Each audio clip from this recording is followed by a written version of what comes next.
10 people in the waiting room. Yes. Okay, awesome. Okay, thanks. All right, bye.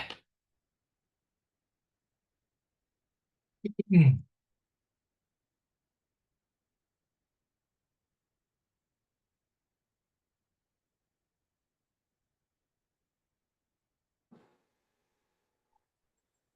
Okay, I'm back. We had a little technical difficulty. Okay, let's see here. We'll get everybody signed back in. Just a second here. I know we Okay. didn't get to hear Joseph's success there. No, I just heard that Joseph, you said you were getting ready to close your first deal. Is that right? Yeah, we close on the 18th. Okay, awesome. Yeah, super excited. What Yeah, congratulations. Thank you, I appreciate it. yeah. What got you into real estate? Well, I graduated from college 4 years ago, and then born and raised in Oregon, and then always wanted to work at Nike, and I accomplished that, and I was there for the last 4 years, and then Okay, kind of just saw how like people got treated in corporate America. gotcha. A lot of coworkers that were there for 20 plus years just let go just because they were too expensive. Yeah, And right. I didn't want to work for somebody my whole life and then get Right. fired. So Yeah. I figured I'd Yep. jump into real estate, and then kind of work for myself, get what I Right. did, kind of thing. Put yourself in charge. Yeah, And no, that's awesome. yeah. Awesome, awesome. Okay. How about you, Lily?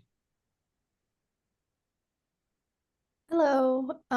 I just hit my first month being licensed and it's been all right. It's Okay. teaching me a lot of patience, Okay. but I have an out-of-state buyer lead right now, so this lesson will be good. Okay.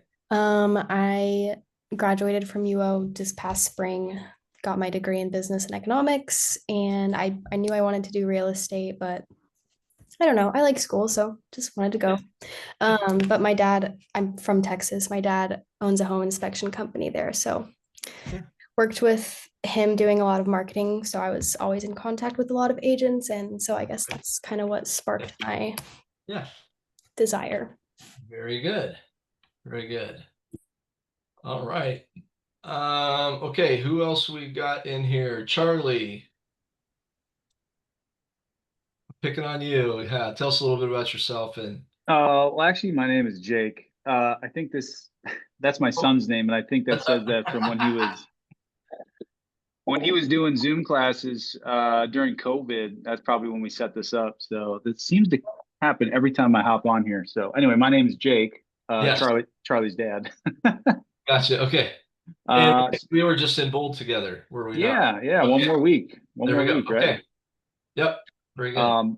Yeah, so I'm new, about a month in as well, and just always had my eye on the real estate business. I have three kids. They're kind of finally to the point where they're off to school, and Right. I have more time on my hands. My brother's been with Keller Williams down in Palm Desert, Palm Springs area for the last 25 years. So him and I are really close, and Yeah. it was just finally time for me to jump in. So I'm really Nice. excited. Got a couple of buyer meetings lined up for this week and next. So hopefully get the ball rolling with that. Awesome. Very good. Okay, let's see here. Caitlin, how about you tell us a little bit about yourself and where you're at in the real estate process? Yeah, so I just took my licensing exam and so I'm officially licensed. Yeah, Um congratulations. yeah, so I have some family in real estate. I've worked in the nonprofit mental health, behavioral health Okay. field my entire life. Uh worked there for worked with the organization I was working for the last like 7.5 years. And I was one of the lucky people that got cut because of budget stuff. So yeah, kind of the same as Joseph. I don't want that kind of situation Right. to dictate what happens, and so just kind of taking it into my own hands. Yeah, very good. Very good. Okay, Emma, how about you? Um, Yeah, my name is Emma. I have been licensed for about a month, so new as well. And I moved to Eugene about a month ago from Pendleton, Oregon, just for the real estate business and the real estate market. So, Very yeah. good. Awesome. All right. Well, glad to have you. Ken, how about you? I've been licensed about 2 months. I've been a notary signing agent for the last 6 years, Okay. so I'm familiar with the documents and some of the procedures. Right. I haven't developed any leads yet or any work, Okay. but I'm plugging away, just trying to get there as soon as I can. I'm getting a couple hundred flyers made that I'm going to go hang on the neighbors' doorknobs. Good. And I'm pretty excited about that because every now and then a for sale sign pops up in the neighborhood. So That's right. I'd like to start catching them. That's right. No, good for you. Okay, Jane. Hi, my name is Jane. I just got lessons about almost 1 month, Okay. so it's very, very new. Okay. And Yeah. what market are you in? Uh, Are you I'm in in Hillsborough. Is it Hillsborough Oh, Center? Hillsborough, yeah. Yeah, Okay. but I live in Lake Oswego, Lake so Oswego. Gotcha. Okay, very good. Good to have you. All right, who else? Jason in Southern Oregon. Hey, yeah, I'm over here in Medford, trying to serve Jackson and Josephine County, you know. Okay. Yeah. Basically, yeah, real estate's just I know where I need to be, so Okay. that's why I'm here. Awesome. Yeah. Good. Okay. Who do we have left here to still get to? V- is it Vibe Huff? Yes. Okay. Hi, my name is Vaibhav. So I got my license a year back, but I always had another job. So this business was pretty dormant. And at this point of time in my life, I'm trying to move my career from corporate to real estate. Okay. And I had one transaction last year and trying to figure out my sphere, getting back to people, telling them I'm still in the industry. Okay. Yeah. Okay. Very good. Reva or Rava, are you there? Or Shauna? I have a Shauna as well. Are either of you there? And is that, let's see if I missed anybody. Did I get everybody else? Okay. Great. All right. Well, we're going to go ahead and get started then. Oh, Rava says she's trying to unmute.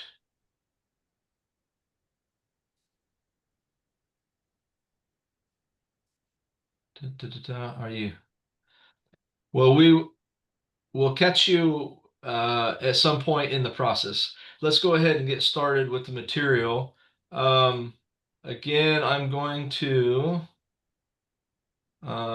share my screen and hopefully everybody can see the buyer service cycle. So we're going to touch on, I don't know what, if the curriculum's been passed out to you guys, if you have it electronically or if you printed off a copy. I'm going to loosely follow the material. We're going to follow this 7-step process from from leads, right? So basically lead generation to collecting leads to setting appointments to holding appointments, to helping them shop for a home, to getting it under contract, to getting it to closing, to then how do you follow up with them? All right, all in the next hour and 40 minutes. So buckle in and we'll get started. All right, so yeah, where does this business come from? All right, so I'm going to give you some numbers. These are very important numbers in the world of real estate, so I want you to jot these down. I want you to jot down a 12-to-1 ratio. 12-to-1 ratio. So these are your have-mets. These are people that you know. People that you know, for every 12 people that you talk to that you actually know and have some sort of relationship with, you should be able to find, on average, one lead. All right, that's what that 12-to-1 ratio means. Now, here's another number, 50-to-1 ratio. 50-to-1 ratio. These are your have not mets. People that you don't know. People in the neighborhood that Ken's going to put a flyer out there. People at an event that come by your booth or something like that. Or obviously cold calling, door knocking, any other kind of marketing, online marketing, social media marketing, any kind of marketing that you're going to do to people that you don't know, you're going to need to have 50 conversations to get one lead. Okay, so not impossible, but a very different number than 12-to-1, right? Like 4 times, you got to talk to 4 times the number of people to get to the same amount of business. So you're going to get to business a lot faster in talking to people that you know. Now, you might think, well, like for instance, Emma, you said you moved to Eugene. Maybe you don't know that many people yet. The name of the game in real estate is how many friends can I make the fastest? Okay. So if you're good at making friends, if you're good at meeting people, being able to, ask them for their contact information and, networking, meeting people for coffee, lunch, whatever, just engaging people, whether you're at the grocery store or the gas station or wherever, you're going to do well in real estate. So it's really a matter of building your database. So you probably talked about that at some point in Ignite so far. And I won't, take the time to ask you, all of you, like, how many people are in your database, but I'm going to give you some more numbers to go off of. Okay. All right. So Gary Keller in the MREA has used the number, we'll just round it down. He's used the number basically 6%. And that 6% means that on any given year, 6% of the people in your database are going to be doing real estate at some point that year. Now, I just heard from Gene Rivers, a top agent in Florida, that he's noticed in the past year and a half, since the market has been a lot more sluggish, he's seen that number drop basically in half. He was using the number 3%. And I think that's probably more accurate. Now, who knows? We're going back into a shifting market that's shifting back the other way in a more positive direction, since interest rates have gone down a little bit in September. And going into next year, maybe that number goes up to 4%. I don't know. I've typically used 5%, but somewhere in that range, 3% being on the low end of a very kind of depressed market, 6% being a more aggressive market. We might be somewhere in between those two, but basically what we're saying is, for every 100 people in your database, there's 3 to 6 deals sitting in your database of people for you to talk to. So, if you're just getting started and you've only got 25 people in there, okay, you need to add a bunch more people. If you want to be successful in real estate, I would say in your first year, I'm not trying to be hard or I'm not trying to make it scary, but in wanting you guys to succeed, you need to get to 200 in your database as quickly as possible. Okay? Because getting to, but here's what 200 would do for your database. Again, let's just use 5%. That's 10 deals, right? That's almost pretty close to one a month, right? I'm guessing everybody could stay afloat and stay in business if they're doing one deal a month. So literally, that would be, if I was a new agent, that would be my number one thing before I did anything else, is where and how can I meet enough people to put 200 people in my database that I've got their phone, at least have their phone number and email. Okay. So that's kind of like your number one job right now in being new agents, is to add as many people, get in front of as many people as possible. Just, and don't worry about so much, like, you're going to meet a lot of people that are going to say, well, I'm not buying or selling in the next 12 months. And you just say, hey, that's fine. I just love to stay in touch with you. Maybe you'll come across somebody, in the next year or two.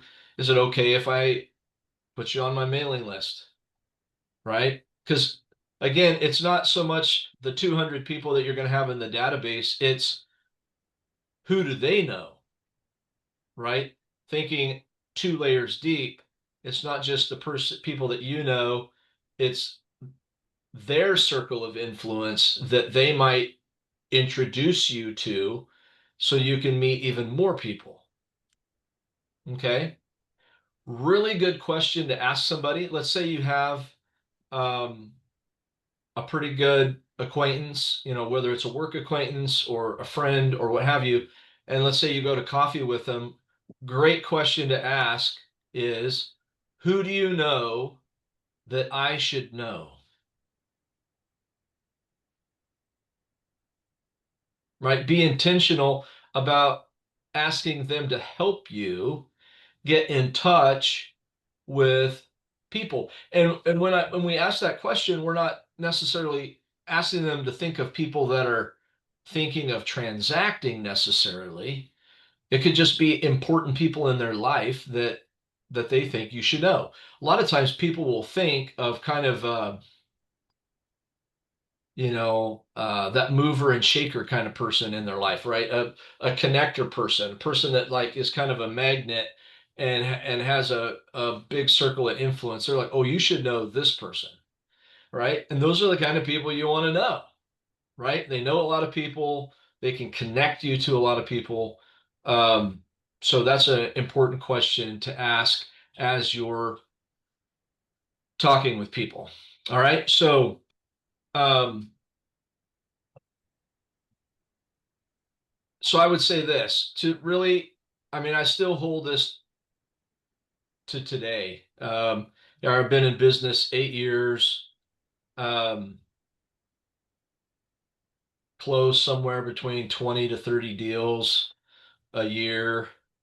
And I go back to the basics, all the time of, if I can talk to at least 12 people every day, I'm going to find a lead. That means I'm going to pull in 5 leads every week and have at least one, if not 2 appointments. Generally, out of 2 appointments, you can whittle it down to, some of those appointments aren't going to work out. So if you're doing that, if you just discipline yourself to talk to 12 people every day, you're going to have a boatload of business. You can't go wrong. You just got to make the contacts. It really boils down to that, of talking to enough people. It's really just a numbers game, and make sure you keep track of your numbers, right? Because once you get through your first year of real estate and you start making plans for the second year, how are you going to know how many people you need to talk to in order to get the amount of business that you want to get? if you don't know your conversion rates and how many people you talk to get a certain number of appointments, to get a certain number of deals, right? To get a certain number of closings, right? So it's kind of like a funnel. So we're at the very top of the funnel and we're trying to feed as many people into that funnel as possible. All right. So that's boils down to, Gary Keller in the MREA basically, it's leads, listings, then leverage. Too many people worry about buying marketing and trying to get internet leads and all this fancy, flashy stuff that sounds easier than just making the calls or door knocking or open houses or doing things that we're more in charge of. They're also a lot cheaper on the pocketbook, right? So instead of spending money, just meet the people, get their information, make the calls, add them to your database, and stay in touch with them. That's really the bottom line. So, anyway, that's what I would say about that. Look, Gary Keller basically says until you have so many leads that you don't know what to do with them all, go back to lead generation. All right. So generally, that's where we can point. If we're having a problem and we're not getting enough business, it goes back to lead generation. There's a lot of different forms that can take, right? Like I mentioned a few. It could be door knocking. It could be geo farming. It could be open houses. It could be simply networking and being a part of different civic groups where you're in touch with a lot of different people. There's a lot of different ways to meet people and rub shoulders with people, but you got to get yourself out there and find the ones that work for you. And basically, they talk about having 3 buckets. You don't want to have too many buckets because then you can lose your focus. But you're going to have your sphere of influence, right? The people that you know, and then at least 2 other forms of lead generation where you can find leads. So it might be sphere of influence, and then maybe I'm going to do open houses, and maybe I'm going to do like special events or seminars or something like that. So pick your 3 lead generation levers and focus on those and do them well. And then again, it's just a matter of adding as many people to the database as possible. So you kind of want to start your race to 200 and get there as quickly as you can. One way to find those people is social media. A lot of us have a lot of quote friends on Facebook and Instagram and other places. A great way to do that is to reach out to them, maybe instant message them or what have you, and say, hey, I'm new in real estate and would love to stay in touch with you. I'd love to meet you for coffee, or I'd love to, would you be willing to help me? Just ask that, and they'll say yes. People love to help other people, so they'll want to see you succeed and help you get started in your business. And so you just ask for help. Say, hey, would you be willing to help me? They say yes, and I said, well, here's how you could help. Would it be all right if I got your email and phone number and just stayed in touch with you every once in a while? That would be a really big help. And they're like, oh, sure, no problem. Right? So then you add them to the database. All right. So that's where you want to start. Is you got to find some way to get out in front of people and add people to the database and have conversations that leads to leads. Okay. So then you get these leads. All right. So you find a lead. Now, you want to be careful. We want to kind of rate these leads. Whether whether it's something you want to spend your time on or not. All right. So we need to qualify the lead and work towards setting an appointment. All right. So let's, what do we got here? Okay. Okay. A buyers. Let me go back. What is an A buyer? All right. Write down the acronym RAW, R-A-W. Okay, the R stands for ready. How do we know if a buyer is ready? Well, one, they're pre-approved. Okay? They're not pre-approved, they are not ready. Ready could mean some other things like that are more like mental, like they've, decided that now is the time. Some people say, well, I'm not going to be ready to buy until after I retire or till after my children graduate high school, or sometimes there are timelines involved for people to be ready. That's another reason somebody might be ready or not ready. Or they might have financial goals that they're trying to reach. Maybe they're still trying to save up money for the down payment and closing costs. So there could be a variety of reasons somebody's not ready. And so if you're working with somebody and they sound all excited, like they want to go buy, like they're willing, right? And they want you to show them houses, but they're not pre-approved, they're not really ready, you're just wasting your time, right? You're wasting your time and energy when you could be working with somebody that is actually ready and can actually purchase something. So you want to be able to ask the right questions and find out if somebody's ready. The A is for able. Are they able to purchase? Are they able to purchase, period? And are they able to purchase what they say they want to buy, right? Are they shopping in their price range, or are they trying to get, a champagne house on a beer budget? So we need to be able to make sure that they are able to buy what it is that they're hoping to buy. And then lastly, the W is willing.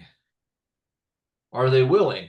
They could be ready, they could be able, but maybe mentally they're not willing. Maybe they're not really, willing to, to really pull the trigger and actually put in an offer. And so they might want you to show them a bunch of houses, but they're kind of showing that they're not willing to, be decisive and make a decision about buying a house. So again, if they're not really willing, you're wasting your time. So an A buyer is someone who is ready, able, and willing. And we've got to learn to ask the right questions to be able to discern that. Otherwise, we can end up getting drawn into a lot of goose chases, right? We can get drawn into wasting a lot of time that is not helpful for you or them. Okay. So, got another acronym for you. I don't know if you've heard this or not. It's called LP Mama. LPMAMA.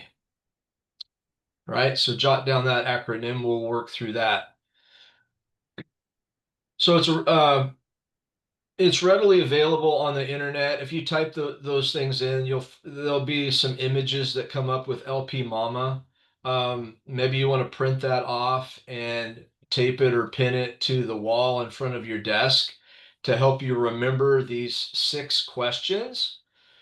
But whenever you're talking to somebody who sounds like they're a potential lead, you want to be asking them these 6 questions.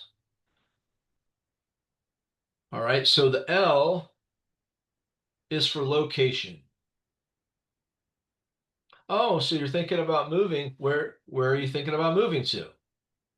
Right? And they mention wherever it is. Oh, that sounds great. You know, maybe before moving on to the next one, you ask them another question or two about the location. So,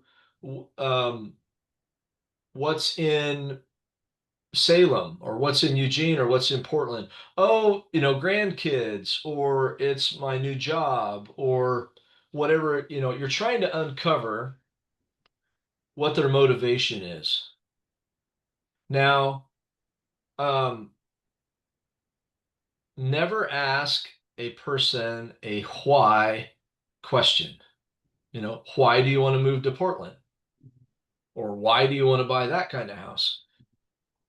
Anytime you ask a why question, it can put people on the defensive, especially if it's somebody that doesn't know you very well. So think about how you could reframe the question into a what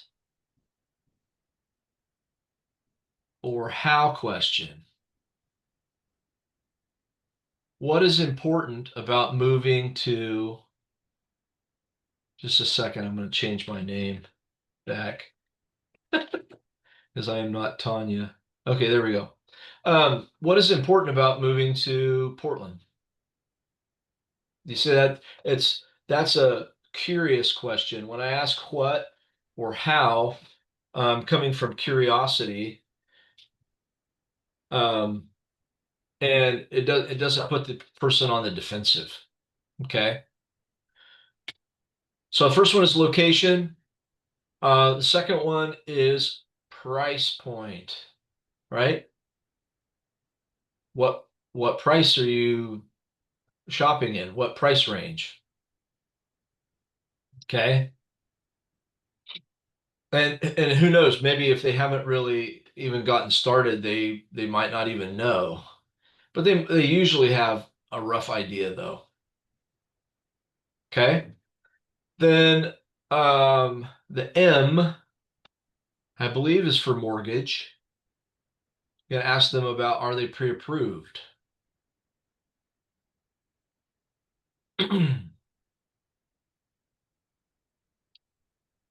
And then the first A is you're going to ask them, especially if you might already know, right? Like you might already know whether or not they have an agent, but if it's somebody that you really don't know, like nothing about them at all, you obviously want to ask if they're working with someone else. So, do you have someone helping you find the house? Right? So you're going to ask if they have an agent. Then the next M, that is motivation.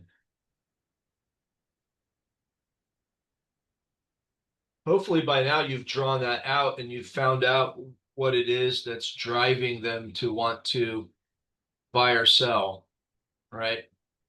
Or buy and sell, whatever their situation is. You find out what their motivation is. And then the last A is ask for the appointment. It's the appointment.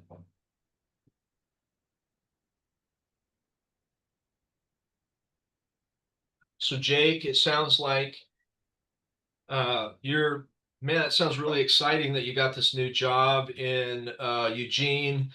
And how soon do you want to be in your new home? And Jake tells me, I don't know, 3 months, right? Or hey, I'm going to start next month and I need to move as soon as possible. Whatever it is, right? I said, that's great. Sounds like we need to find a time when we can get together. That way I can go over the market data for your area, go over the home buying process with you, and then we can look at some homes on the big screen and find the ones that you want to go see. How does that sound? Right? So I'm closing for the appointment. A real great closing, I just used kind of a variation of it right there. It's about a 30-second close. I mean, and I would say as new agents, just practice this. Like practice it, and I don't know, practice it on somebody that you know that could even give you kind of a hard time. Like they could even tell you to go jump in a lake and, you know, hey, I hate you and I never want to see you again. And then you say, great, fantastic. Sounds like we need to find a time to get together and go over the home buying process, right? So, like, you need to not get rattled by whatever the person says or what their reaction is, but just learn to close them for the appointment regardless. Okay. Just memorize this and get really comfortable with it. So, your first point is whatever they say, great. Sounds like, or actually, I would say, great. Here's what I recommend we do. Okay. And those words are important because you're setting yourself up as the expert. You're letting them know you've heard all the data, right? It's kind of like the nurse who asks you all the questions and prepares everything for the doctor, right? Like there's all the information there. You've just asked them a bunch of questions. They've given you the information about it. Now you're letting them know if all this is true, here's the next step. So, great. Here's what I recommend we do. Let's find a time to get together. I don't use the word appointment or anything, I don't know, formal or whatever. You just say, hey, let's find a time to sit down and go over the home buying process. That's the first thing you mention is going over the home buying process because you're the expert. The second thing you mention is being able to give them up-to-date market data for the area that they're interested in buying in. And the reason that you want them to know that is so that they can make the best informed decision for their family. Because everybody wants to look good and to be right. Okay? Nobody wants to look stupid, right? Or make a bad decision. So you just tell them, hey, here's what I recommend we do. Let's find a time to sit down. That way I can go over the home buying process with you and I can give you up-to-date market data so you can make the best informed decision for your family. And then lastly, once we get through that, we can look at some homes on my big screen and find the ones that might work for your family so that we go out and find you your next home. How does that sound? So again, you've sounded like you're professional. You've given them the important parts. You give them the fun part at the end, right? What they want to go see is homes, right? So you let them say, hey, we're going to look at homes. It's going to be the last thing that we do. But we're going to do this other important stuff. And then we're going to get to look at homes and we're going to get you that home that you want. How does that sound? And they're going to say, hey, that sounds great. Then you're going to give them 2 times. I don't care if your schedule is like wide open, blank, you don't have anything going. You don't tell them that. Hey, I'm wide open on Tuesday. You know, don't say that. Just say it's too wide open for people to process. Just give them 2 choices. I could meet with you on Wednesday at 4 or Thursday at 3. Or whatever it is. Give them 2 different times. Most times one of those will work for them. If it doesn't happen to work, then you give them 2 more times. You go, okay, well, let me go back to my calendar again, and I'll give you a couple more options. All right. So it does a couple of things. The most important is it keeps you in charge of your schedule so that you're not chasing buyers. You're staying in control of the process. That's really important. At the beginning, if you're not careful, you can kind of get this. It's like, I need business. I need to make money. And you can start chasing buyers. And the minute that they sense that they're in control and you're not, and you're a door opener, they're going to kind of lose respect for you. And you're going to have a harder time negotiating contracts because they're just going to want to tell you what to do and expect you to do it. So you've got to come across as the expert. So part of it's you're going to have to get out of your own way and mentally and not, you're going to have to get past the imposter syndrome and see yourself as the expert saying, hey, I passed the test. I went through Ignite. I know a lot more than the person across the table from me. All right. So you have to tell yourself that you are the expert. And that doesn't mean that you know everything, right? Nobody knows everything. I'm still learning stuff. I learn stuff on just basically every deal. Like, because every deal is a little bit different than the last one. So you're always learning stuff. And the important thing is that you know where to get the answers, right? Not that you already know everything, but you need to have the confidence, come across as the expert. So once again, you're closing. Great. Here's what I recommend we do. Let's find a time to sit down, and that way I can go over the home buying process. I can get you up-to-date market data so you can make the best informed decision for your family. And 3, we can look at homes and see which ones fit your criteria so we can find you your next home. So that's your closer. It works just about every time because it just in a short fashion, being very clear and concise, tells them what to expect at an appointment, and it's exactly what they want. And then if you say that and you follow through on that, they're going to go, oh, I can trust this person. They do what they say. Okay. And that's really, really important. So that's how you close for the appointment. Go through LP Mama to qualify your lead and find out if they're a real lead, if they're really ready, able, and willing. If they're not, then you keep them in the database and you keep following up with them and you try and help them take next steps. Like, hey, can I get you a recommendation for a lender and get you, help you get pre-approved? Whatever it might be. Some people you end up nurturing I've nurtured people for years, like literally touch base with somebody 2-3 times a year for like 3 or 4 years, and they finally become a buyer. Okay. So the money is in the follow-up. What you don't want to do is get all your hopes pinned on this one person or this one couple and them closing a deal for you. You want to get a bunch of leads. You want to get more than enough leads because you're going to think they're going to turn into business and a certain percentage of them just aren't. All right. You don't know up front. You don't have all the information. And so what'll happen is something will look like it's going to be a deal. And then all of a sudden they call and they go, I had a death in the family. I'm putting everything on hold. I'm not buying anything until next year or whatever. So something just all of a sudden changes in their life that's totally unforeseen. And all of a sudden they're not a piece of business. So you can't just like hang on to people and try and count on them. You need to make sure that you're just generating enough leads that then you can qualify them. You don't feel desperate. You stay in control of your calendar. You stay in control of the process.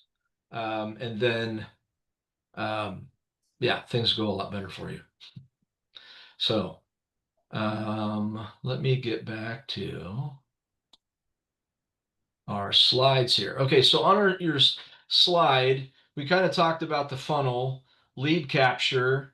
All right, so your prospecting and your marketing, all the people that you're talking to, whatever lead generation levers that you're using, then they go into your database. They're either just going to be a straightforward contact that you build a relationship with over time, or maybe they are a lead from the very beginning and you're going to tag them as a lead and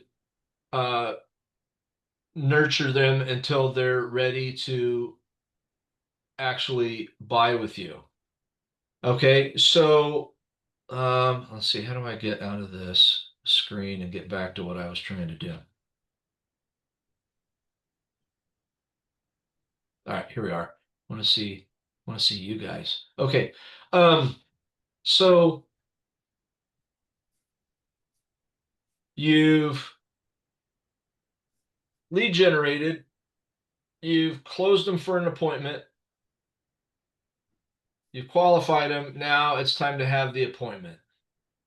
All right, so let's talk about the appointment. Don't really want your appointment to go more than an hour. In the appointment, here's kind of how I break it down. I break it down into 3 parts. So your very first part is getting to know the client. So this is where you need to, I'm pretty sure, I mean, KW has everything, right? So I've gotten Gary Keller's buyer questionnaire. I kind of thought maybe it was a little too long with too many questions, so I kind of chopped it down to size a little bit. But whatever you want to do, you need a questionnaire, because even though they've answered a few questions for you, you didn't talk to them about bedrooms and bathrooms and a backyard and whether or not they want a fence or whether or not they want a fireplace or whether or not they want to be in the city or in the country or anything else about their lifestyle. Like they like to entertain people, they want a large kitchen, or whatever else is important to that particular family. Okay. So your questionnaire is going to have all those types of questions. You're going to find out where they work, right? So you can think about, at least keep in mind, their commute. And you might ask them, how far are you willing to commute?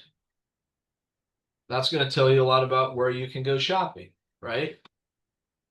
Yeah, so lifestyle questions. Maybe they have kids that are in sports and they're a part of this school or that school. You'll find certain families where a certain school or a certain school district is really important. So you just got to get curious and ask them everything. Okay. And so you don't have to try and remember that. You need to have it on a questionnaire. Again, just like at a doctor's office where they ask you a million questions about your health, right? So you have your questionnaire. Meet them. There's been a few times where I've met people at a coffee shop or some other non-real estate related area, but like 99% of the time, I'm meeting them at my office, either my office here in Dallas or the Salem Market Center, depending on where they are at. The reason that's important is it's psychological. You don't want them to get the idea that you're just willing to go anywhere and do anything for them. I don't know if you're like me, but I'm a recovering people pleaser. Okay.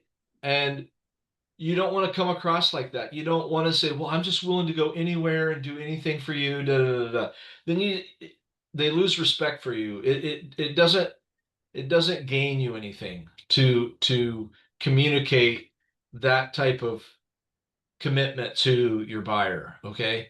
So what you want to do is show them that you're the expert and that you're the one in control and that you'll guide them through the process. So you start the way you start the relationship then is asking them to come to your office, right? They're moving towards you. You're not moving towards them. Does that make sense? Do doctors go out and do field visits anymore? Home visits? No, you go to the doctor's office, right? You go to the dentist's office. So this is a very important transaction. It's probably the biggest transaction that 90% of people are ever going to make. And so they need to take it seriously. And while it's fine to, you have to set your own schedule. Like I still obviously try to take people's work schedule into consideration, right? Like most people are going to try to meet with me after work, late afternoon, right? Late afternoon, early evening. You just have to set your own boundaries for what you're willing to do. I'm not going to meet with people at 7 p.m. I'm just not. It's family time. Generally, I'm not going to meet with them on the weekend. I very rarely do any buyer appointments on the weekend. Maybe for an out-of-state person that's coming in over a weekend, that's only going to be there for 2 or 3 days, I'll make an exception, and I've planned for it ahead of time. But for just your average person that lives in the area that's trying to buy a house with me, we're going to set a time Monday through Friday, generally during regular work hours, maybe between five and 6. Okay, I'm going to be done at 6. I'm not working any later than 6. I'm going home to my family to eat dinner with my family. Okay, so you just have to set your own boundaries, because if you don't, other people will set them for you. Okay, so you have to be really clear about what kind of, when you're working for yourself, all of a sudden you don't clock in and you don't clock out.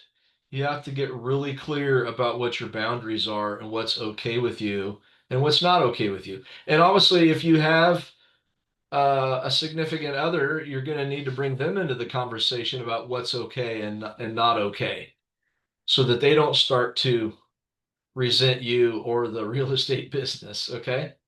You can do this in a way that is family friendly and doesn't cause you to burn out. All right. But it starts with being clear about your boundaries. And what you'll find is just make it a part of your buyer consultation. I just fit it in there. I said, here's what you can expect from me. You can expect regular, timely communication. If you have a question and you want to call me in the evening or text me or email me in the evening, yes, I have my phone. Yes, I may see your message, but I might be with my family and I might not. So I'm not going to make any promises to connect with you after business hours. I might respond. If I don't respond, I will call you back first thing tomorrow morning. I've never had a person that had a problem with that, right? Like, you don't need to answer your phone in the evening. Just like put it away or whatever. Don't have to follow up with people in the evening. Like, have your time off. I just make this a part of my consultation as well. There are no emergencies in real estate.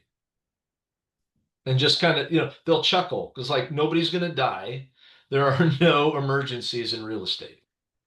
All right. So it just kind of sets the tone. Okay, I can breathe. You'll call me back the next day. It will be okay. But something will be on somebody's mind and they'll think about it at 10 o'clock at night and they will text you. So my advice would be, don't respond to the text, because again, you teach people how to treat you. Right. And if you respond back, then you're telling them that it's okay to communicate with you late at night. And I guess if it is okay to communicate with you late at night, be my guest. Have fun with that. I don't want to be talking to clients late at night. So anyway, so you just make that a part of your buyer consultation. Let them know what they can expect from you. Generally speaking, I run this as a regular business. I'm here in my office. My office is open 8:30 to 5. You can reach me during regular business hours. Otherwise, I may or may not respond, but I'll call you the next morning. Everybody's okay with that. What else? So you've got your questionnaire. You're going through all of the questions. Once you get to the end of your questionnaire, some of those questions are going to be financial questions. You want to know what amount of cash do they have to work with for the down payment and closing costs. Sometimes, those kind of questions are a little bit sensitive. So some real estate agents don't ask, well, how can you know what they can shop for, or how strong their offer is going to be if you don't know their financial position, right? So you need to be able to ask even the more private kind of questions because you need to know. Like they're in business with you, you can't help them unless they tell you. So, what kind of cash do you have to work with? Here, let me, who's your lender? Have them send me what's their name and number so I can get a hold of them. I need to get a copy of your pre-approval letter.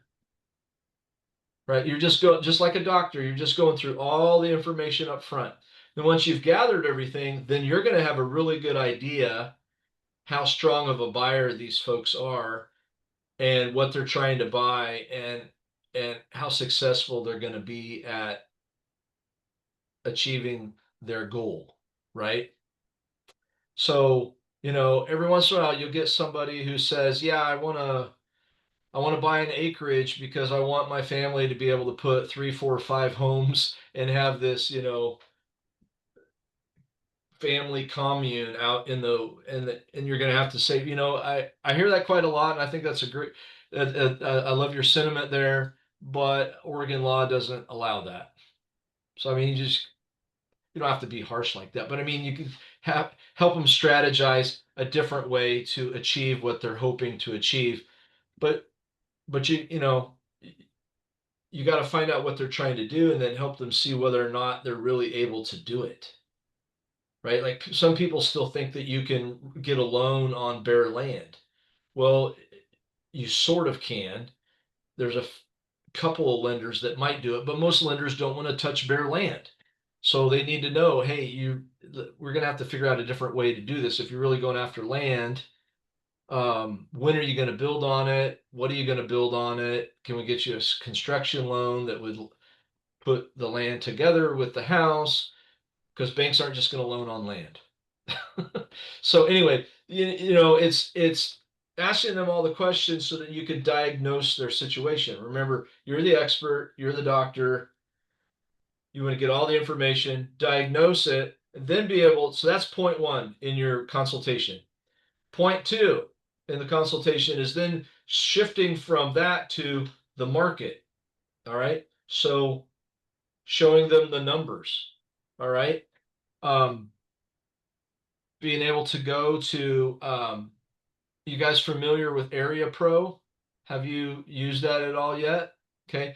Being able to go into Area Pro and bring it up as a part of your consultation to say, in this zip code, this is what homes are selling for, or your price point, they're selling at 99% of asking price.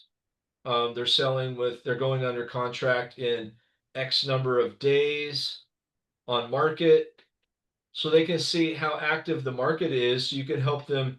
Really, your number one job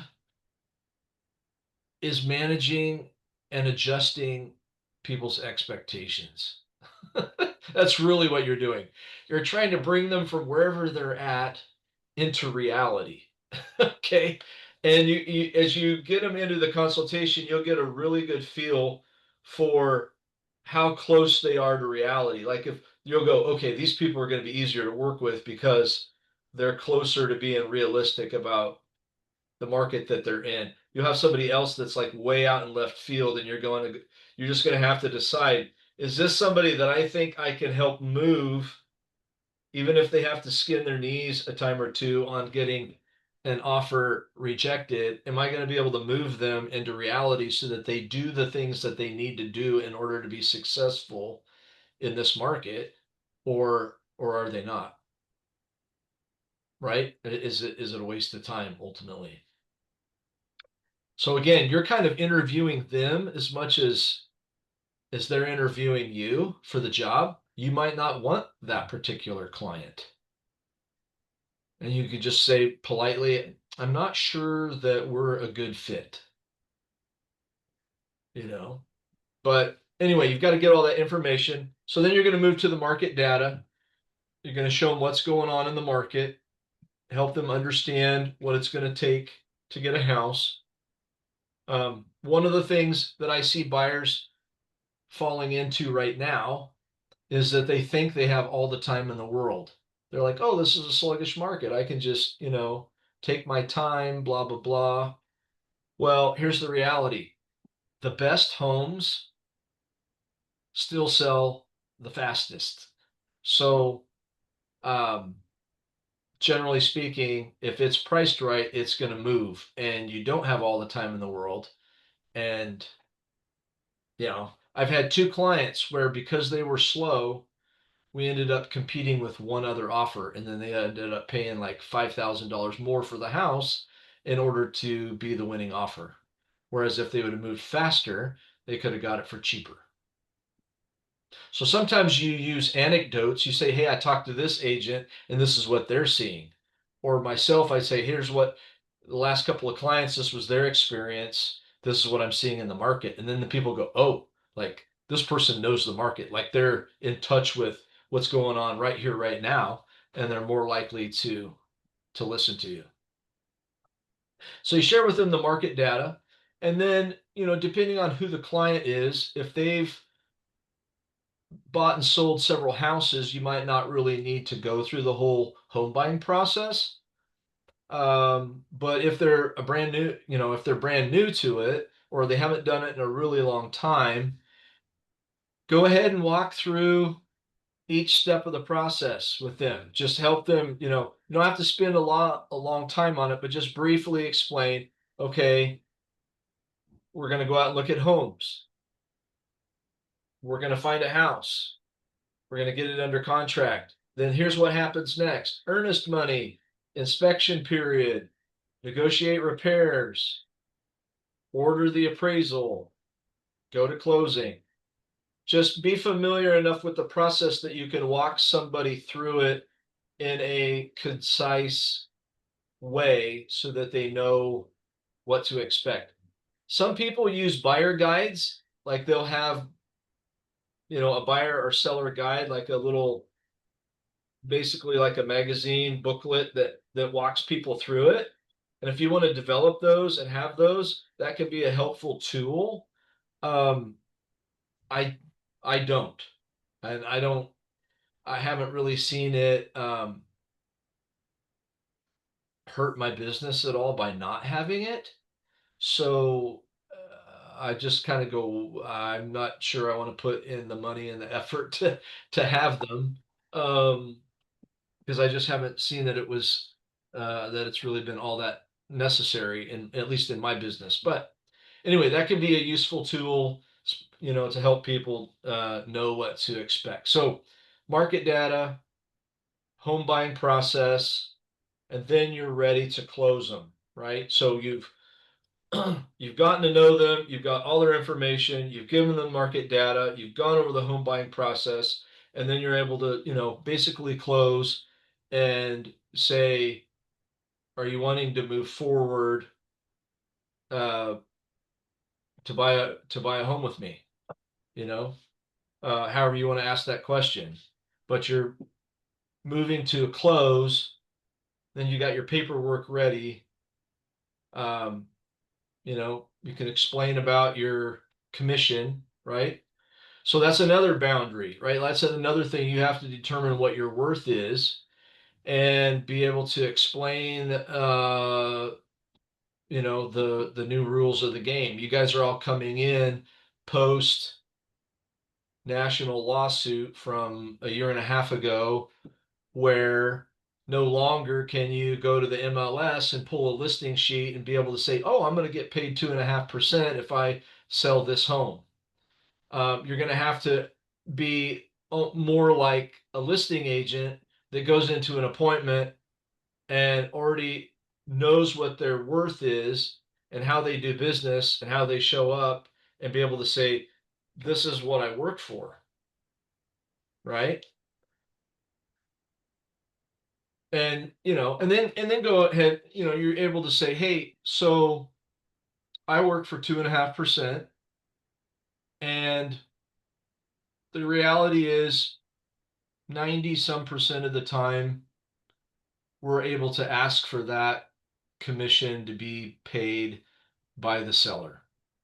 But there are a few instances where a seller might not be willing to pay part or all of my commission. At that point, it would be your responsibility. I just explain it like that. Usually it's about that short. I don't bore people with all the details about the lawsuit and all the changes and blah blah blah.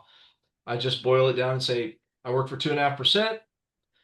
Vast majority of the time, we just, the way that gets paid the majority of the times I ask for that to be paid by the seller when you put in an offer. There's a small percentage of the time where they might not pay part or all of it. At that point, it would be your responsibility, blah blah blah. Sign right here. And they sign. So it's, I don't know if that's a big deal in your head. Like I said, 99 point whatever percent of people aren't going to have a problem with it. It's all kind of how you share it and whether or not it's a big deal to you. So the more you can get comfortable with that, the better. And just tell them what you're willing to work for. So Tim, Yeah. in the small percentage of those folks that you do have like that, so what is when they say like, well, so how does that work, Tim? Do I just write you a check for your commission? What if I don't have that money? If I use it all for closing, Right. What is your response to that? Yeah. So, I mean, we have in that consultation, we've already worked through that questionnaire. So I'm already aware of their financial situation. And so I either already kind of know that they're going to be able, they would be able to pay it if they're in a pinch. I mean, the market of the last few years has been mainly people that already have home equity and they're selling a house and then they're buying a house. Obviously, that's different if you're working with a first-time home buyer that doesn't hardly have anything. And I guess let's just say it was that first-time home buyer and you know that they don't have the money to pay you. You're just gonna have to say, then maybe we don't get that house. Like maybe we move on to the next house, to the next seller who is willing to pay the commission. You know what I mean? Mhm. Like, I don't know what else to say. It's just I can't work for free, right? And Right. they recognize that too, right? So it's just it's just kind of establishing that relationship and being able to talk about it in a an informal, non-threatening kind of way to say, hey, I'm willing to work with you, but I still have boundaries and I still need to get paid. Right. You know, so like for instance, I just had a recent deal where this is the only time I've ever done this. Was working on folks being able to buy a trailer in a trailer park, and they also had one to sell. So they had the money to buy first. They were adding another person as a buyer who this couple is going to help take care of. Okay, senior adult. They want to buy this trailer, and then the seller says, I'm not paying any buyer commission. Okay, well, they don't have any other money left after making this cash purchase for like a $65,000 manufactured home. So, but they have a trailer they need to sell. Well, the trailer they need to sell needs some repairs. Like it's in kind of sad shape. So I just made a business deal with them. I said, okay. And of course, these were people I knew. These are longtime family friends. Okay. I was like, okay, I'm willing to take no commission on this property because I'm going to help you sell this property. Are you willing to pay me extra over here on the sale of this property once we get it fixed up? And they said yes. So again, it was a give and take. It was a, case by case basis, but that was kind of a special situation that I tried to get creative with somebody on. But most of the time, again, if I don't have that relationship or what have you, I would just say, well, somehow I need to get paid. And if the seller won't pay and you don't have the money, then I guess we're moving on to the next home because that's not going to work. And I think they would understand that, right? Like they only have what they have. So I'm not going to make it a big deal. But I am going to stand my ground. I'm not going to say, well, that's okay. No, I need to feed my family. So, but most of the people in this market, you know, um, a lot of them are a buy and a sell. So if they've got significant amount of cash from the sale of their house, they usually have more than enough to cover down payment, closing costs, and pay you if they have to. So yeah, and then a lot of times maybe it's not all of it, maybe it's 1/4% or 1/2%, something like that. And then again, it's not as big a deal because it's just, you know, $1, $2, $3,000, you know, depending on the price point, and they're just going to get added into their closing costs. And that's what I tell them. I just said this, you know, 1/2% is just going to get added into your closing costs. And then you have your buyer representation agreement for how much they're, you know, let's say it was at 2.5%. Seller's only willing to pay 2%. I just send the BRA into, along with the contract, into escrow, and you just let them know with your commission demand that I work for 2.5%. Buyer, you know, seller's going to be paying me 2%. Buyer's going to pay the other 1/2%. And as long as you can show the documentation for that, then they're fine with it. So that's kind of how that works. All right, let me share with you. We're going to kind of shift gears here a little bit. So we've closed them. They've signed on the dotted line. Now we're going to show them homes. So I don't show them homes and then sign paperwork at the very, very end. I get through those three points, and now it's time to do, if they're going to decide to work with me, we're doing paperwork. Now we can look at homes. So I set up a search,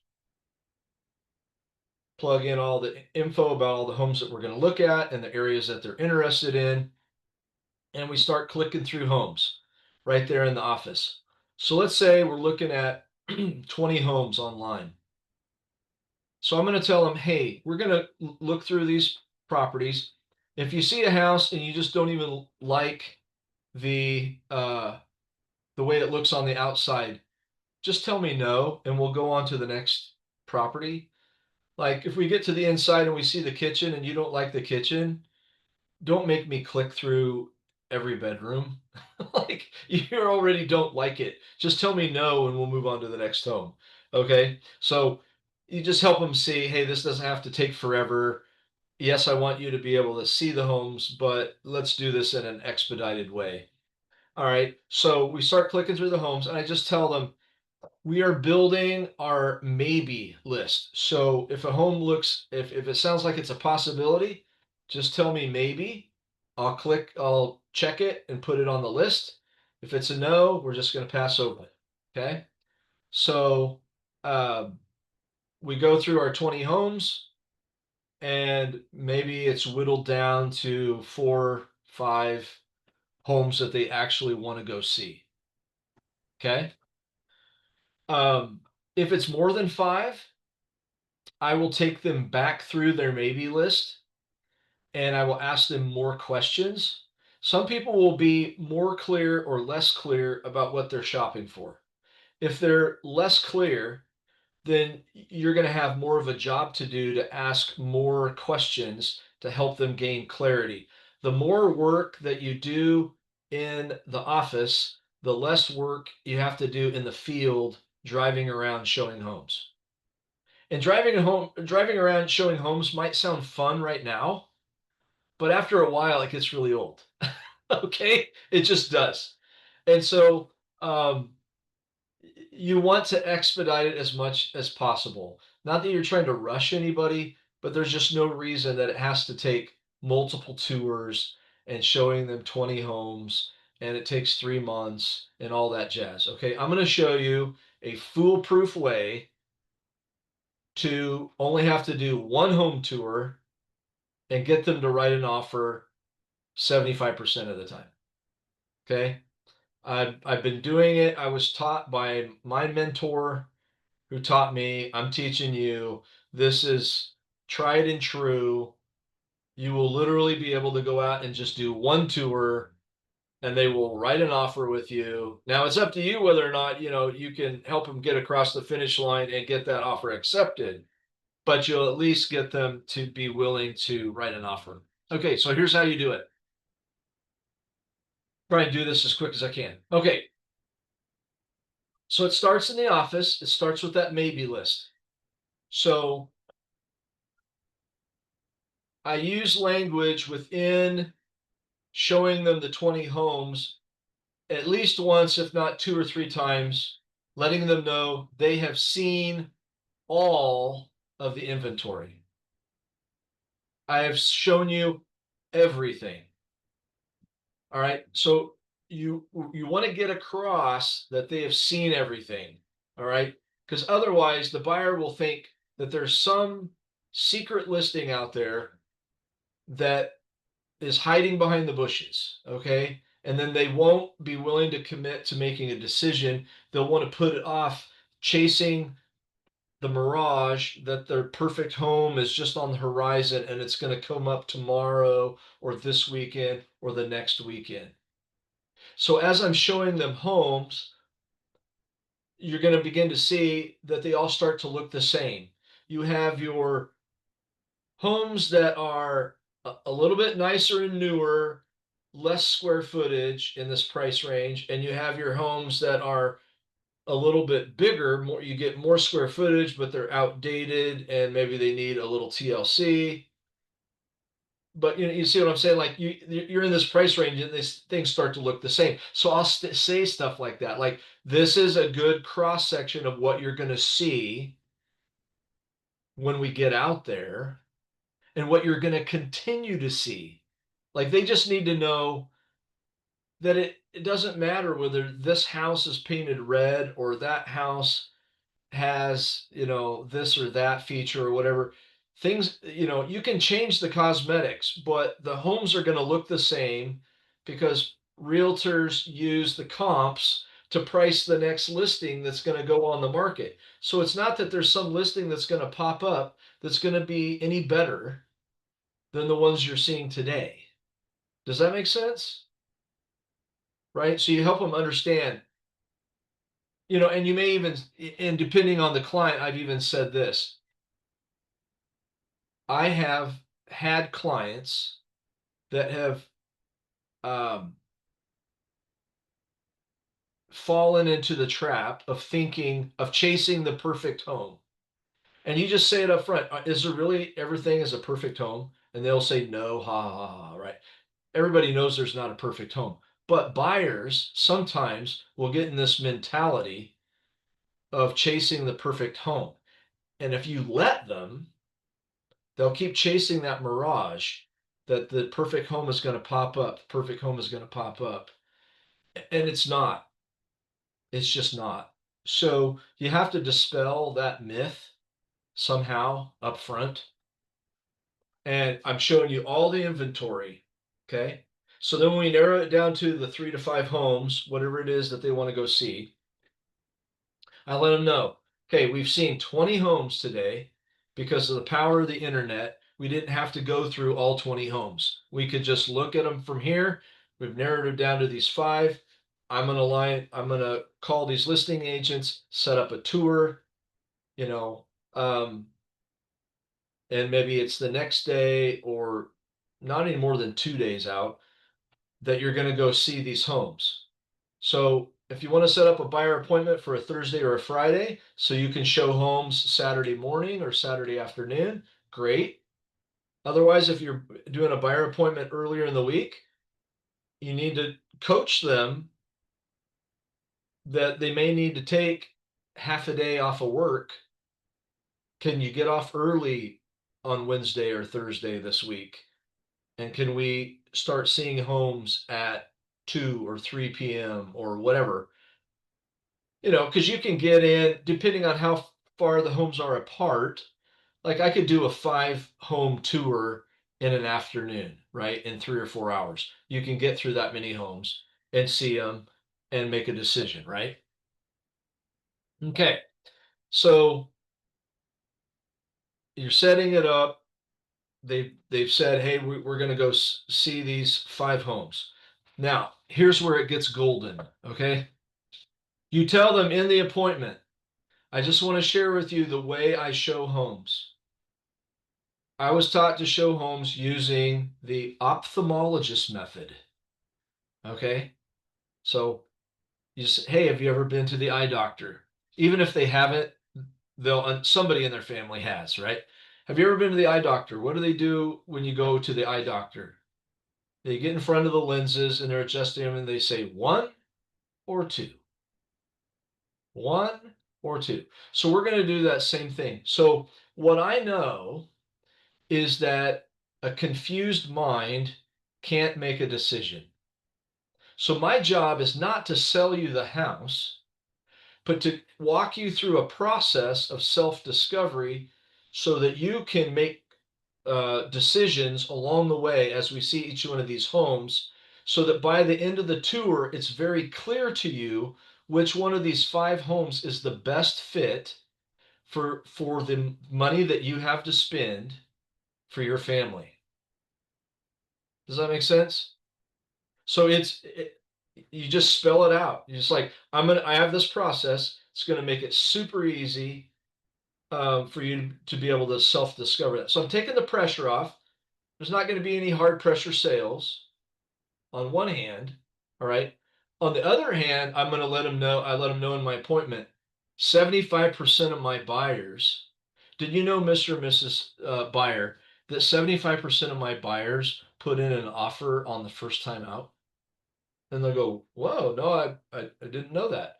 Yeah, and again, it's not because I'm trying to sell them. It's because I make the process really simple and easy. And I want to respect your time. Like, time is really valuable, right, Mr. and Mrs. Buyer? Yeah, time is really valuable. Yeah, so your time is very valuable. My time is valuable. So I've got a method that makes it really simple. We don't have to go out on multiple tours. It doesn't have to take a long time. You're going to know, when we go out, whether or not one of these homes is going to work for you. Now, if none of the homes work for you, that's okay, right? So I'm taking the pressure off. I'm giving them permission by setting the expectation that most people are going to put in an offer. Because some people just need to have the permission. Like, they think that it's supposed to be hard. They think they need to look at like 20 homes before they make a choice. No, they don't. They already looked at 20 homes online, right? So they don't need to go walk through 20 homes. That's what the internet's for. So when we're looking at homes, we've narrowed it down to the cream of the crop, to the ones that rise to the level of spending the time and energy to actually go see. So I'm kind of setting the table going, hey, you have permission to put in an offer the first time out. And number 2, I'm not going to pressure you. If perchance we go out to all 5 homes and you don't like any of them, then here's what that tells me. All right. Tells me that we need to change something about our search criteria. Okay. It's a little bit like going hunting. If I'm not finding the game that I'm looking for, then I need to change locations. I need to change the time. I need to change, I got to change something about the way I'm hunting. I can't keep going back out to the same place at the same time with the same methods and think that I'm going to find something different, right? That's the definition of insanity, right? So, Mr. and Mrs. Buyer, if we go out and we don't find what we're looking for, I just want you to be thinking, I'm going to bring this up again. There's only 3 things that we can change. So you're going to want to jot these down. There's only 3 things that we can change, Mr. and Mrs. Buyer. We can change location, we can change the price point, or we can change our expectations around the home that we're hoping to buy. Those are the only 3 things that we can change. So if we're not successful, then we're going to want to change at least one of those things so that the next time we go out, we have a better chance of finding what you're looking for. And they agree with it every time. Because why? Because I'm coming across as the expert. I know how to. So again, that's kind of like holding them accountable. Like if we go out and they're still being nitpicky and not being realistic about the market that we're in, and they poo-poo all 5 homes that we've seen, now I can hold them accountable to say, I'm not going to go on another home tour unless we change something, right? I'm not going to tell them that, but I just say, so what are we changing next time? Are we going to look at a different location, a different price point, or are we going to adjust our expectations around? Like maybe they've told me that it has to be 4-bedroom, and we didn't look at any 3-bedroom homes that maybe have a possibility of converting some other living space into a 4th bedroom. Or you see what I'm saying? Like you can get creative with other properties and still make them work if the location and the price point aren't adjustable, right? So you just have to help them. You're helping them adjust their thinking, adjust their expectations. All right. So we've set them up for success. We've got 5 homes to look at. We've seen all the inventory. We're going to go out and look at these 5 homes.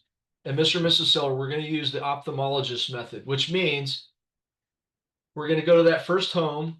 We're going to take a look at it. We're going to meet back up in the living room, and I'm going to ask you, what did you like about the home? And you're going to, tell me whatever it is that you liked about the home. Then we're going to go to house number 2, and I'm going to ask you the same thing. What did you like about house number 2? Then you're going to hear me say, if you could only choose between house number 1 and house number 2, which one would you choose? That's the game changer. You've got to hold them. There's a small percentage of people, I've had maybe 1% of my clients not want to play the game. Most people will play the game. All right. And in fact, once you say it in the office, when you go out and start looking at homes, you won't even have to say it again. They'll just automatically start playing the game with you. They've already set it up in their mind that this is what they're supposed to do. It's amazing. So so they start making, what's awesome is between whether you have one buyer or it's a couple or whoever it is, they start making these micro decisions about home number 1 and home number 2, the location, the price, the condition, the bedrooms, whatever it is. They start making these micro decisions and they go, yeah, we really like home number 1 better than home number 2. Okay, great. We don't have to remember home number 2 anymore. We don't have to hold that in our head, right? Like we don't want to have to be trying to compare 5 homes and get to the end of the tour and then forget, now which house was that had that 1 bathroom, blah blah blah blah. So that's what you're trying to help them see. If we just keep eliminating houses as we go, so we get to house number 3. Okay, 1 or 3? Oh, we like 3 better. Okay, we can forget house number 1. Okay, 3 or 4? Okay, still 3. 3 or 5? It's still 3. Okay, so then I remind them. So number 3 is your favorite house out of this whole tour. And it's your favorite house out of all 20 houses. I remind them, out of all 20 houses that you've seen so far. And they say, yes. Is there any reason why we couldn't put in an offer today? And usually there's not. But sometimes if there is, it's, well, we want to make sure about if we can afford the monthly payments. So that's where I have a mortgage app on my phone. I plug in, oh, you're in this loan program, 5% down, 10% down, whatever it is. You're at this interest rate, da, da, da. Approximately within a few dollars, this is what your monthly payment would be. Okay, yeah, we can handle that. Great. Okay, let me get some information from you.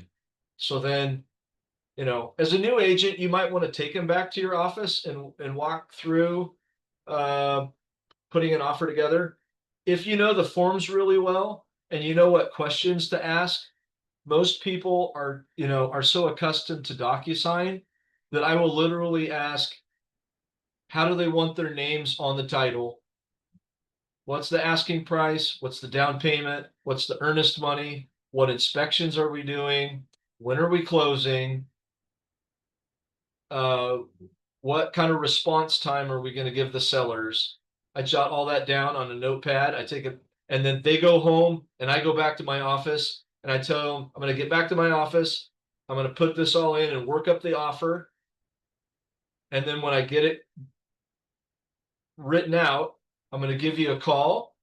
We'll go over it line by line to make sure I have everything the way that you want it. And then I'll send it to you, DocuSign, you sign it, we get it sent in. Makes it super easy. All right. So, and then in the meantime, while you're driving back to your office, who are you calling? You're calling their lender. Hey, lender, we're putting in an offer. I need a pre-approval letter for X number of dollars. And I'm also calling the listing agent. Hey, listing agent, we're going to be sending you an offer. The reason for doing that is that, let's just say I put together this offer, but then maybe the people are on vacation, they're busy, they're whatever. And they're like, we're not able to sign, they don't even get it signed that day. They like, you're having to hassle them and they sign it the next day. Well, what if an offer, you don't know, what if an offer came in that evening? I want my listing agent to know, hey, we just showed the house and we're going to send you an offer. That way, if something else comes in, they're going to get back to me. They're not just going to sell the house out from under me. They're going to get back to me because they're going to want that second offer to create a competitive situation. So I'm just trying to do everything I can for my client to eliminate all of the negative possibilities that I can, right? To take any little amount of chance that it wouldn't come together. I'm trying to take as many of those off the table as possible, right? To give it as much chance of coming together as possible. So you want to, and don't text, like go ahead and call the listing agent. Call the lender. You're going to be in a relationship with them for 30 to 45 days, and you want that to go well. So introduce yourself, be professional, be friendly, and help them know that who they're going to be, the cooperating broker, that you're going to be a good person to work with, right? Somebody that they're going to want to work with. So anyway, that's how I do it. And I can't tell you, especially up until recently where we haven't had very much inventory at all. There's many times I show one house, boom, we write an offer, we're done.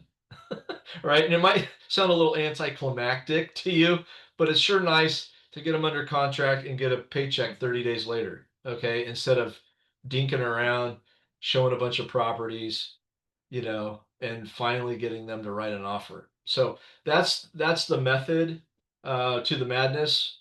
And it really, really works, and it expedites everything. And it shows that, again, it just shows that you have a process. And when you have a clear process, most people will fit into your process and they'll realize, oh, they're a leader. They know how to do this. We're just going to follow their process because it's going to get us what we want, right? It's not about you trying to twist their arm or get them to, we don't want to be salesmen. A lot of us, right? We don't want to be that salesman person. But on the other hand, you don't want to be the wishy-washy door opener realtor that doesn't get paid, because that's a sure way to go out of business. So you got to have your boundaries. You got to know what you're doing. And then you got to follow through with what you say you're going to do and build that trust. And then people will follow you and they'll be drawn to do business with you. So, so we've walked them through, we've got them a house. Okay. We got the offer accepted. Now we're walking them through the process.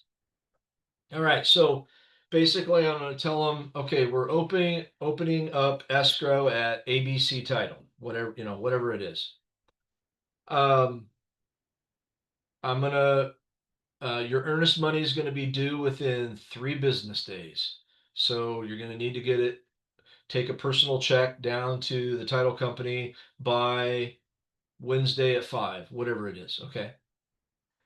Or you're going to get their contact information to the title officer so that they can connect with them, get the information that they need. Maybe your buyers want to wire in their money. Maybe they're, I've had, buyers that are out of state or what have you. They need to wire in their earnest money.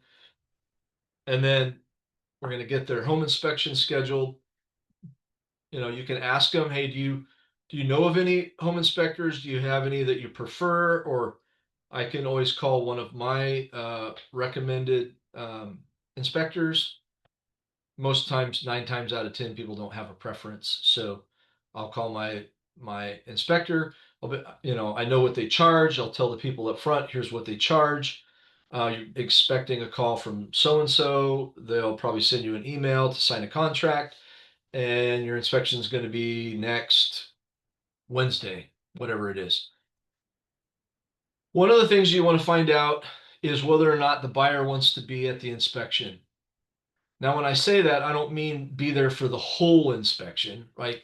You want to kind of discourage that. Every once in a while, you'll have somebody that really wants to be there for the full 2 to 3 hours, which is kind of ridiculous. And you wouldn't want to work with somebody hanging over your shoulder, watching you're watching your every move. So typically what I recommend to buyers is, hey, let's let the inspector do their job. And maybe we show up about 30 minutes before they're done. And as they're finishing up, then they're going to be able to relay to you, show you pictures, and you're going to be able to ask questions and hear what the major concerns are about the home. So most people do that, again, unless they're out of state or they just have a busy job or they don't care. They're like, yeah, whatever, just send me the report. So I'll meet them back there at the closing. We'll go over the major issues. I'll jot a few things down, and then make sure that your client says that it's okay for you to get the inspection report as well from the inspector. And then you're going to set up an appointment for the next day, or whenever you can set up a phone appointment. Usually takes about maybe 10-15 minutes, and just set up a phone appointment to meet with your client to go over the inspection report. So that gives them a chance to go through it and highlight whatever their questions or concerns are. You go through it yourself and highlight the things that come to mind for you that look like it rises to the level of something that needs to be repaired. Remember, in these inspection reports, they're going to list every last little crack in the sidewalk, every last little bit of siding that has dry rot on it. I mean, it's going to list everything. Now, to your new buyers, they can get a little freaked out, and they say, well, this is a horrible house. It has all these things wrong with it. Well, you're going to have to be able to explain to them that this is reality, that any home that's not a brand new home, especially in Oregon, is going to have a little bit of dry rot in the siding, or it's going to have, some cracks in the driveway, or whatever it is. Okay. And so you need to, depending on your background, how much you know about homes and building materials and all that, you're going to have to study and understand what rises to the level of something that needs to be repaired. Okay. So we're looking at things for safety and health and structure. Okay. So health and safety, that's things like smoke, CO alarms, straps on the water heater. Those are both state required repairs that even if a house is being sold as is, those 2 little repairs have to be done. Structure is going to be more like, making sure that it doesn't need a new roof, or that the foundation is okay, that the exterior siding doesn't have any bare wood showing. That sounds like a small thing, but if there's even just like a patch that is bare wood, like the paint peeled off or whatever, if they're getting a VA or FHA or USDA loan, that's got to be painted. They won't let that pass with exterior with bare wood showing on the exterior of the home because they're worried about dry rot. And the other one is flooring, particularly in kitchen or bathroom. So if you have any old vinyl that has cracks or parts that have been torn up that are showing the subfloor, those kind of government-backed loans won't pass either, because they don't want to have a water spill and then have water soak into the subfloor. So those are different conditions that you'll be able to tell, okay, this home's not going to go with this loan program. It's only going to be able to go conventional, right? So you kind of have to get to know your loan programs, get to know your house conditions a little bit, and know what to ask for on behalf of your buyers. So once you've negotiated repairs, you fill out your repair addendum, you send it back. You come to terms. The seller says, okay, fine, I'll fix these things. Or maybe they counter offer back and say, well, I'll fix these things, but I'm not fixing this or whatever. But somehow you come to terms before the inspection period is up, right? Like you got to have it done by the time the inspection period is up. Otherwise, your buyer could get stuck with buying the house as is, or if they decide to back out of the deal, they could lose their earnest money. Okay, so their earnest money becomes in jeopardy after that inspection period is over. So it's not just you turning in a repair addendum on the last day, right? It's both sides have to come to an agreement by 5 p.m. the last day. So you need to be turning that in 2 to 3 days before that, or sooner, but like 2 or 3 days out, like you need to be turning that in so you give your seller enough time to process what you're asking for in order to come to an agreement by 5 p.m. because it's obviously not really in their interest to have to do repairs. So you're going to have to be proactive about getting that negotiated on time, or you're going to have to be ready to terminate before that deadline in order to protect your client's earnest money. Okay. All right. So you get through repairs, we get them accepted. Seller goes to work on getting that taken care of. I mean, the other piece to that is knowing which repairs are important for a contractor to do and which repairs would your buyer be willing for the seller to do themselves. There's a little bit of give and take there of, things needing to be done the right way. But if it's like replacing a few boards in a deck, that's probably something the seller can do that would save them money and not be as expensive as requiring a contractor. So try to be careful about which ones they require a contractor for or don't require a contractor for. But you get them negotiated, then you can tell the lender, hey, you can order the appraisal. Let's get that ordered. The reason we wait is that if we can't come to terms on repairs, we don't want our buyers having to spend $850 on a appraisal for a house that they're not going to buy, right? So we wait until after the inspection period, the appraisal gets ordered. 99 times out of 100, it comes back at purchase price. Then we go to closing. Right now, couple of things as we wrap up today. As you get to closing, yeah, it's an exciting time for the buyer. It's also kind of a stressful time, and they're thinking about moving.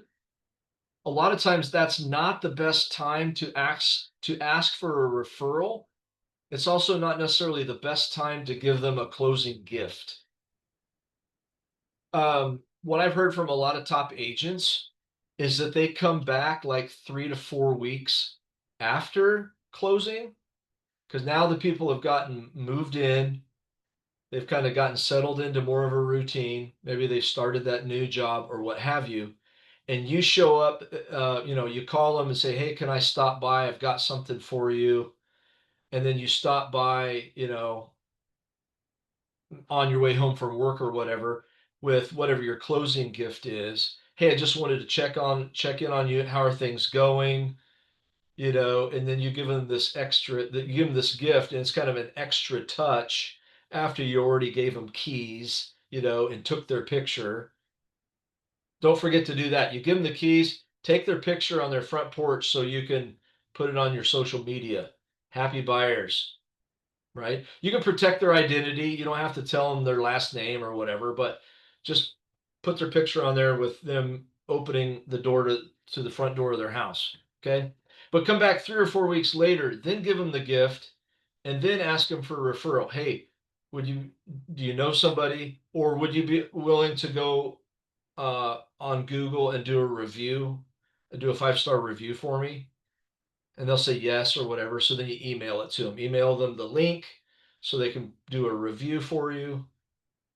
And that's kind of a better time to touch base with them and leave them with that positive touch as you go into the future. All right, we are out of time. Hopefully that's been helpful for you guys. If you have any questions about anything that I said today, you can reach out to me at timothy.english@kw.com, timothy.english@kw.com, and I'd be glad to answer any of your questions or share any of the material that I went over today. So thanks, guys. Wish you guys the best, and I'll see you around. Thank you. You bet. Thank you. Take care.